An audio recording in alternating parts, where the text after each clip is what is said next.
Iran Israel जंग में शुमाली Korea की एंट्री। अमेरिकी सदर डोनाल्ड ट्रंप वाज़ेह अल्फाज में ये कह चुके हैं कि उन्हें शुमाली कोरिया और रशिया की जानिब से ईरान की मदद के शवाहिद मिले हैं। शुमाली कोरिया क्या करने जा रहा है, क्या वो वाकई ईरान की मदद कर रहा है, इस हवाले से खुरम करीम साहब से गुफ्तगू करते हैं। जी खुरम साहब, ये खबरें गर्दिश में है कि शुमाली कोरिया वाकई ईरान का साथ देने के लिए कुछ बड़ा करने जा रहा है। इस खबर में कितनी सदाकत है? देखिए, ये शुमाली कोरिया जो है, इसकी एक बड़ी इंपॉर्टेंस है इस खत्ते के अंदर।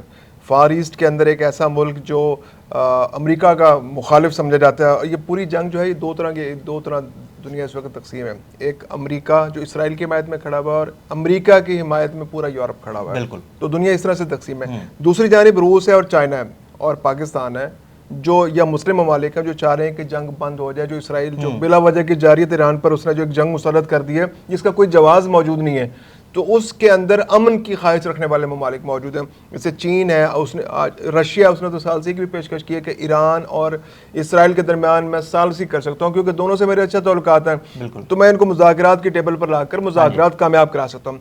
आज चीन ने भी आज दबाव डाला, बल्कि उसने इस जो रूस की जो पेशकश है उसकी तायद की कि ये बहुत अच्छी तजवीज़ है।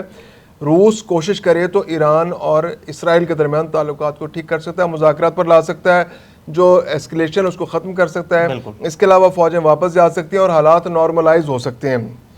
ये चीज़ है। अब शुमाली कोरिया जो है, ये एक ऐसा मुल्क है जो रूस और चीन से जिसका बहुत करीबी ताल्लुक है, बल्कि एक तरह से अगर हम देखा जाए तो यूँ समझिए कि उनके दिफाई पैक्ट है उनके साथ। तो जो चीन बोलेगा या रूस बोलेगा, और दोनों चूंकि अमेरिका के खिलाफ बोल रहे हैं इस वक्त, जो अमेरिका के इंटरेस्ट के अगेंस्ट जा रहे हैं, क्योंकि अमेरिका का इंटरेस्ट इसराइल को लेके, इसराइल अमेरिका की जंग लड़ रहा है। अमेरिका यहाँ पर सारे वसाइल पर कब्जा करना चाहता है। वो उसको उसके वसाइल की जो उसके राल टबकरी ईरान को देख के उसमें सबसे बड़ी रुकावट वहाँ की जो हुकूमत है, जो इनकलाबी हुकूमत है, जो पासदारान की प्रेजेंस है, जो खामनाई साहब जो मौजूद है वहाँ पे, वो सबसे बड़ी रुकावट है। अमेरिका ने वहाँ पे से सारा माल समेटना है। अब इसराइल जो उसने गुंडा पाल रखा है, वो गुंडा जो है अमेरिका के इशारा करने पे वो ईरान पर हमले कर रहा है ताकि ईरान कमज़ोर हो जाए, या कमज़ोर होने पर वो घुटने टेक दे, अमेरिका की सारी शराइत मान दे, बिला मशरूत जो है गैर मशरूत तौर पे हथियार डाल दे। या फिर अगर वो ऐसा नहीं करता तो फिर अमेरिका जो है अपने दोस्तों के ज़रिए, आसपास के लोगों के ज़रिए अपने जो एसेट्स उसने बना रखे हैं वो फिर उनको फंडिंग करेगा, वहाँ पे जो अलहदगी की तरीके चल रहे हैं उनको फंड करेगा, और वो वहाँ की गवर्नमेंट को इतना कमज़ोर कर देगा कि वो फिर किसी काबिल नहीं रहेंगे।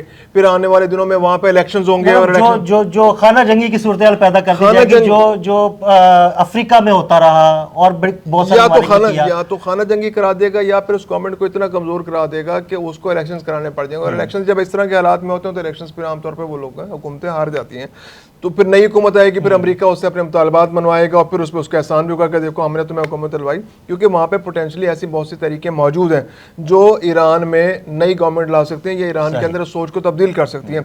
शाह ईरान का पुराना ख़ानदान मौजूद है, फिर वो जो मुजाहिदीन खल्क वाले मौजूद है, फिर सीस्तान वाले वहाँ पे एक तरीके मौजूद हैं, इसके अलावा कुर्दों के तरीके मौजूद हैं। इसके अलावा भी बहुत सारे लोग हैं। तेहरान की सोच अलग रही है, वो लिबरल सोच है, वो नहीं पसंद करते कि जो इस्लामिस्ट पूरे ईरान पर उनका कंट्रोल हो। तो ऐसी सोच मौजूद है। लोग ज़हनी तौर पे मुमकिन है कि 45 साल से लोगों की सोच में तब्दीली भी आई हो, लोग थक गए हों, कहने यार ये कुछ थोड़ा सा माहौल डिफरेंट होना चाहिए। तो सारी पॉसिबिलिटीज़ मौजूद हैं। ऐसे में अमेरिका, दूसरी जानब ये लोग हैं, अब शुमाली कोरिया वाले हैं या चाइना वाले हैं, अब ये नहीं चाहते कि जो सारा जो वहाँ पे जिस तरह से मसाइल पर कब्जा करे, और फिर क्या बात क्या अमेरिका ने आज यहाँ कब्जा किया तो कल किसी और मुल्क की तरफ रुख कर ले। तो इनके बड़े बिटर एक्सपीरियंस है। कोरिया का बड़ा बिटर एक्सपीरियंस है अमेरिका के हवाले से। आप ठीक कह रहे हैं, लेकिन इस सारी सूरत हाल में जो सिनेरियो बन रहा है, शुमाली कोरिया और ईरान में काफ़ी फासला है। क्या शुमाली कोरिया किसी तरह ईरान की मदद कर सकता है? क्या वहाँ तक किसी किस्म का कोई असलहा, मिसाइल या मिलिट्री कुव्वत पहुँचाई जा सकती है? देखिए, अगर इसमें चीन अपना अमल दखल हो, चीन का हो, क्योंकि चीन समंदर चीन के पास से गुजरता है सारे का सारा ना, ये तो चीन है या इंडिया, उसके पास से गुजर के ईरान आपने जाना है। चीन, इंडिया और पाकिस्तान, ये तीन मुल्कों के सामने से गुजर के जाना है। वहाँ पर अमेरिका के तो नेवी के सब जगह मौजूद है, अमेरिकी नेवी, लेकिन वो उतनी मजबूत नहीं है चाइना की मौजूदगी में। चाइना अगर अंडर कवर वहाँ से उसको सपोर्ट दे तो इस बात के इम्कानात मौजूद हैं कि ईरान को किसी तरह कोई कमक पहुँचाई जा सकती है। अदरवाइज सेटेलाइट निज़ाम तो दुनिया में इतने मजबूत हैं कि आप एक एक चीज़ को मॉनिटर कर रहे हैं, क्या कौन सी गाड़ी कहाँ से निकल रही है। लेकिन दूसरी जानिब हम देखें कि ईरान पर कितने अरसे से सैंक्शंस हैं, इसके बावजूद ईरान जो है वो तेल स्मगल कर रहा है, दुनिया के मुख्तलिफ ममालिक को स्मगल कह लें उसको, यानी अपनी मर्जी से वो तेल खुले समंदर में जाके दूसरे जहाज़ों तक मुंतकिल कर देता है या कुछ मुल्कों तक पहुँचा देता है। तो इस बात के इम्कान तो मौजूद है। चाइना जब ईरान तेल दुनिया को दे सकता है तो फिर वो असला भी ले सकता है। अच्छा, शुमाली कोरिया जो है वो मिसाइल टेक्नोलॉजी में काफ़ी आगे जा चुका है, इसके अलावा फिर वो न्यूक्लियर पावर भी है एक तरह से। तो उसका ईरान को इस वक्त जो है ना मिसाइल टेक्नोलॉजी की बहुत शदीद जरूरत है, क्योंकि इसराइल से वो दो जंग तो लड़ नहीं रहा। बिल्कुल। उसका हमला करने का एक ही पॉसिबिलिटी है इसराइल पर हमला करने की, कि वो जब भी जवाब देगा तो मिसाइल के जरिए जवाब देगा।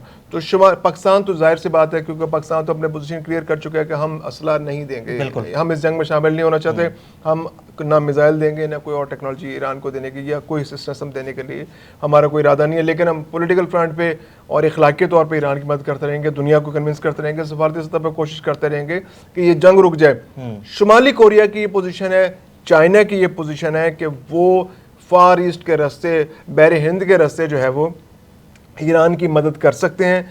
न्यूक्लियर तो जाहिर सी बात है नहीं देंगे, वो फराम करेंगे, इससे तो बहुत ज़्यादा तबाही फैल सकती है। लेकिन मिसाइल टेक्नोलॉजी के हवाले से या मिसाइल के, अब देखें ना मिसाइल बन रहे हैं ईरान के अंदर, ईरान को मिसाइल बनाने, ईरान की इंडिजिनस है, मुमकिन है उसने कहीं ना कहीं असिस्टेंस ली हो, उसके अंदर कुछ सपोर्ट ली होगी, उसको पुर्जों की ज़रूरत है, उसको इंजन की ज़रूरत है, उसको और भी मुख्तलिफ इक्विपमेंट्स की ज़रूरत है।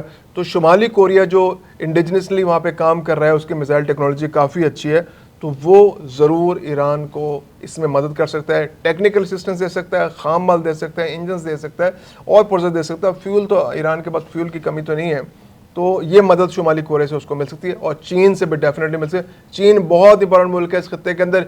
चीन बज़ाहिर खुद डायरेक्टली इन्वॉल्व नहीं होगा, लेकिन चीन अगर शुमाली कोरिया से गएगा तो शुमाली कोरिया उसकी मदद कर सकता है। खुर्रम साहब, अगर समंदर के रास्ते शुमाली कोरिया से किसी भी किस्म का दिफाई साजोसामान ईरान तक पहुंचाया जाता है तो दरमियान में बहरे हिंद है, और बहरे हिंद वहाँ पर एक चौकीदार इसराइल का बैठा हुआ है भारत, तो क्या ये सब मुमकिन हो पाएगा? देखिए, अगर चीन की अगर मदद हासिल है ना, तो फिर तो इम्कानात बन सकते हैं कि चीन अगर उसको कवर दे शुमाली कोरिया को, या फिर कोई ऐसे, देखें ना अब ईरान भी जो तेल सप्लाई कर रहा था दूसरे मुल्कों को, वो कार्गो शिप्स के जरिए कर रहा था, वो तेल के शिप्स नहीं थे।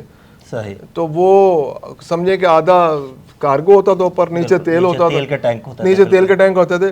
तो कोई ऐसी सूरत बनानी पड़ेगी कि ऊपर कोई कंटेनर रखे होंगे, नीचे मिसाइल रखे हों, तो कुछ इस तरह की सूरत बनाई जा सकती है।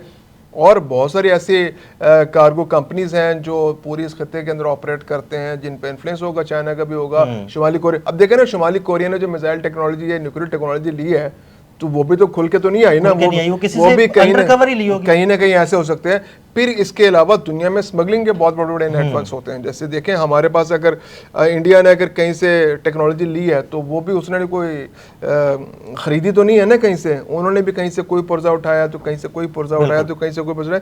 तो जो इंटरनेशनल स्मगलिंग नेटवर्क्स होते हैं, अब देखें ना, ड्रग माफिया का एक पूरा निज़ाम है। बिल्कुल। अब वो ड्रग माफिया जब कहीं ऑपरेट करती है तो वो किसी से याद लेके तो नहीं आते ना, वो तो वो अपना सामान कहीं भी पहुंचा देते हैं ना। बिल्कुल। तो इसी तरह जो वेपन्स की स्मगलिंग करने वाला, वो भी दुनिया में नेटवर्क्स मौजूद हैं, तो वो भी अपने तय काम करते हैं, जिस तरह से जहां मसला पहुंचाना चाहते हैं वो पहुंचा लेते हैं गैर कानूनी। अब अफ्रीका के अंदर जो असले मौजूद हैं या अफगानिस्तान के अंदर मसले मौजूद हैं, असला मौजूद है, तो कहीं ना हमारे टीटीपी के पास असला मौजूद है, पता नहीं कौन कौन सी दुनिया के ब्रांड्स उनके पास पड़े हैं असले के, तो असला तो सब जगह पहुंच जाता है। तो शुमाली कोरिया से ईरान असला पहुंचना भी को बहुत बैद नहीं है, सब पॉसिबिलिटी है। बहुत शुक्रिया खुर्रम साहब जी। बिल्कुल, शुमाली कोरिया से ईरान तक दिफाई साजो सामान की सलाहियत पहुंचना कोई मुश्किल काम नहीं है, अगर चीन इसमें शुमाली कोरिया की मदद करे। खुर्रम कलीम और अदील अहमद को इजाज़त दीजिएगा। अल्लाह हाफ़िज़।